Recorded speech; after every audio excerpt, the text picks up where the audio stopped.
tried to come festive for the Vandits wild party.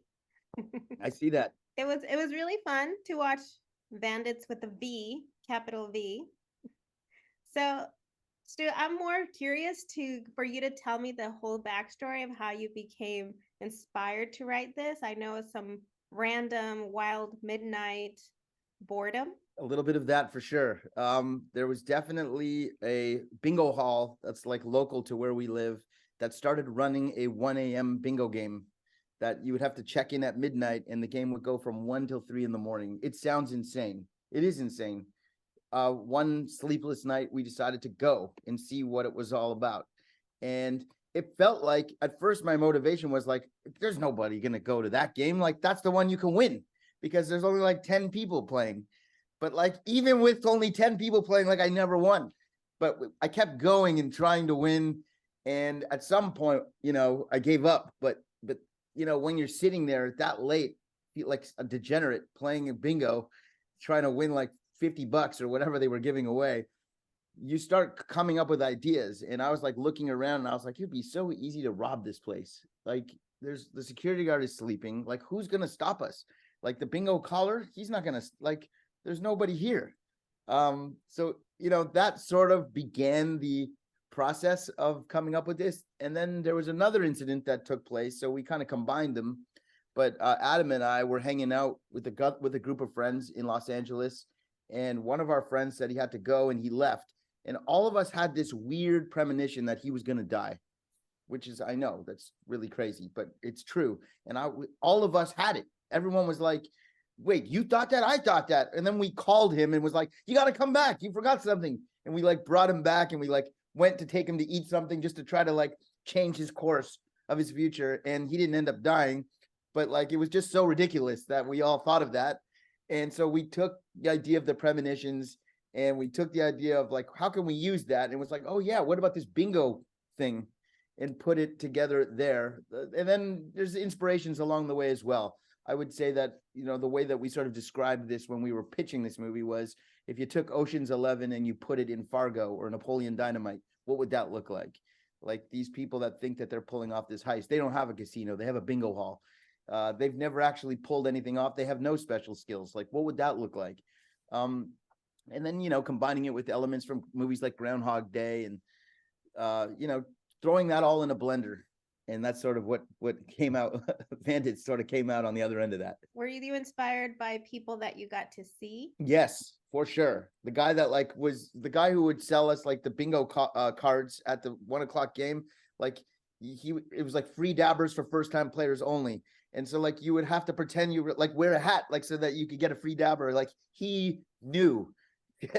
There's only like 12 people there. So it's like he knows that you're not a first time player. So the guy was a bit of a jerk. Like he was so stingy with the free dabbers.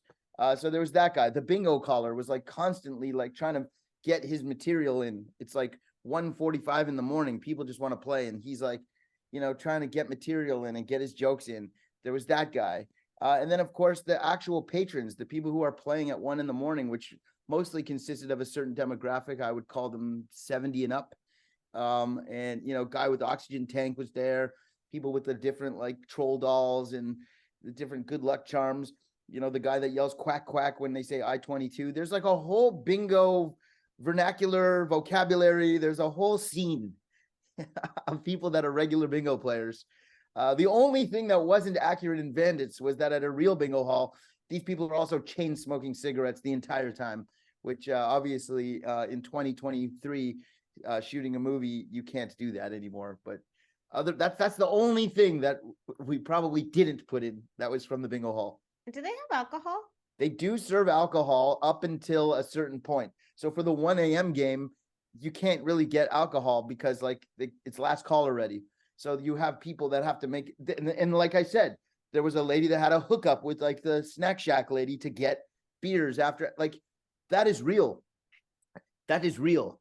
They do serve alcohol at this place, but like I said, at the 1 a.m. game, you're pretty much limited to like whatever partying you did in the parking lot before you go in is probably all the partying you're going to do. That means also the bingo game itself moves so fast that it doesn't really benefit you to be drunk.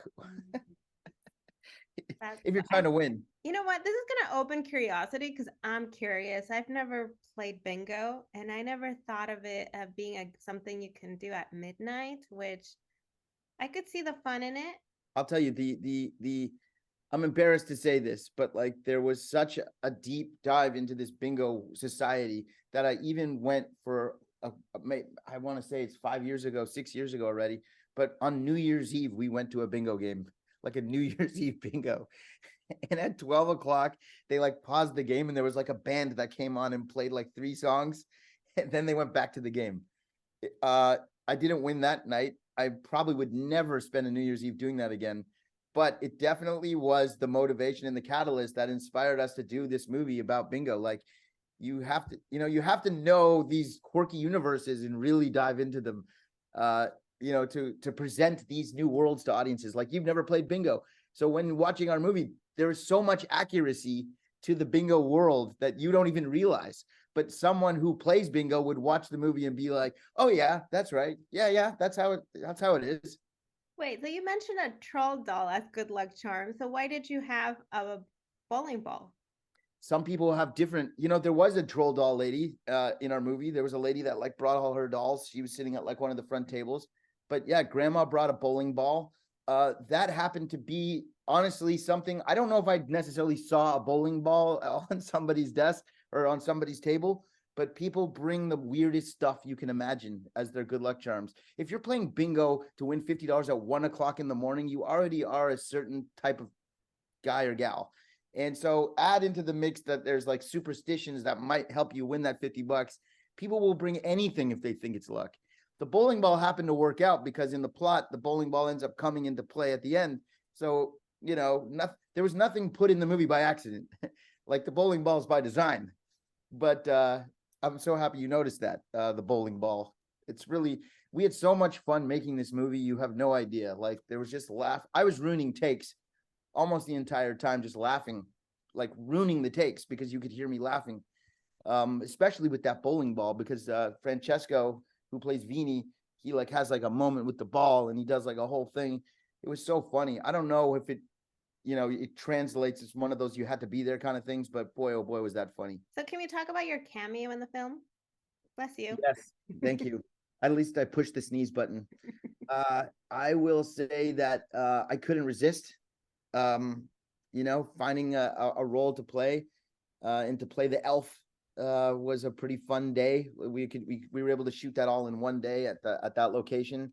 So it made sense. Like if I was going to play something like that would be the role. A lot of fun. I definitely like grew up as on the other side of the camera as an actor. I was a child actor and all that kind of stuff growing up. So I've never really like lost my desire to get in on the action. If you're a musician and you go see a concert, the whole time you're thinking like I should be up there. So that's not lost on me either. When I'm like directing, I'm like, oh man, I would love to get in there. So if there's a way to sneak myself in, I'm going to take advantage of it. I love it. I love you still have the heart for it. Still have the heart. I don't think that'll ever go away, but you never know. So to wrap up, sir, can you tell me about other projects that you're working on we'll be seeing? Sure. We just finished. I did a film a few years ago called Faking a Murderer, which I suggest you check out as well. It's a great, if you enjoyed Vandits, you'd probably really like it. Similar sense of humor, but it's us taking on the true crime genre. And we just shot a sequel for that movie. Just wrapped it about 5 days ago. And it's basically, I don't want to ruin it too much, but it's a sequel to this Faking a Murder movie where in the Faking a Murder movie, myself and Adam play ourselves. We're out there looking for a serial killer.